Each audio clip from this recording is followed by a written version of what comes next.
everybody, Brad Burnett. I'm a principal architect here at Data Ideology.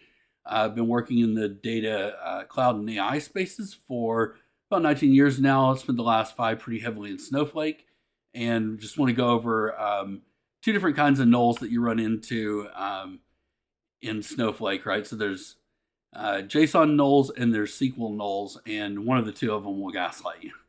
Misconception, I think that is commonly had here is that null is null, period. It doesn't matter. It's the exact same thing handled the same way, and that's not true. So the gotcha is that casting can collapse the distinction. You lose whether the key was missing versus explicitly null. And if that distinction matters, check it before casting.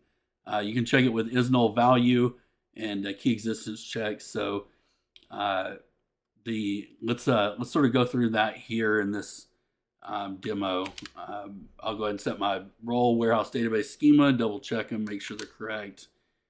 We're good. Just set a query tag, create a table here that we're going to use, and insert a couple of rows of JSON. Select from that table to show you what those look like. So you can see here one is just empty and one has coupon as null and discount as 0, which I've copied here so we can see it still whenever we run this. So now we're going to use this query here to look at that JSON broken down into a relational format. And you'll see here our row 1 of NID 1 coupon variant has the value of null. That's what we're looking at here.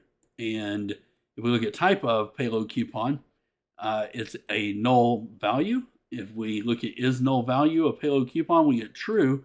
And if we look at is null, which is the SQL is null, this is null value is for JSON nulls, you'll notice that we get a false.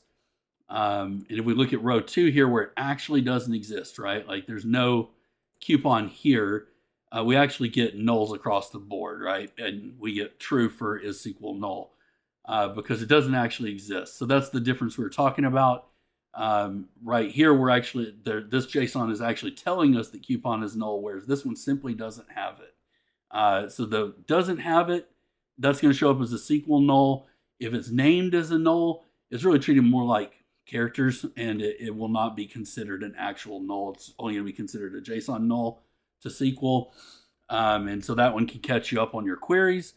So it's helpful to be able to typecast these, and like I said before, if you need to know the distinction between the 2, that's what you can really use those typecasting columns for, with the type of and is null value and is SQL null to remind you what they really are.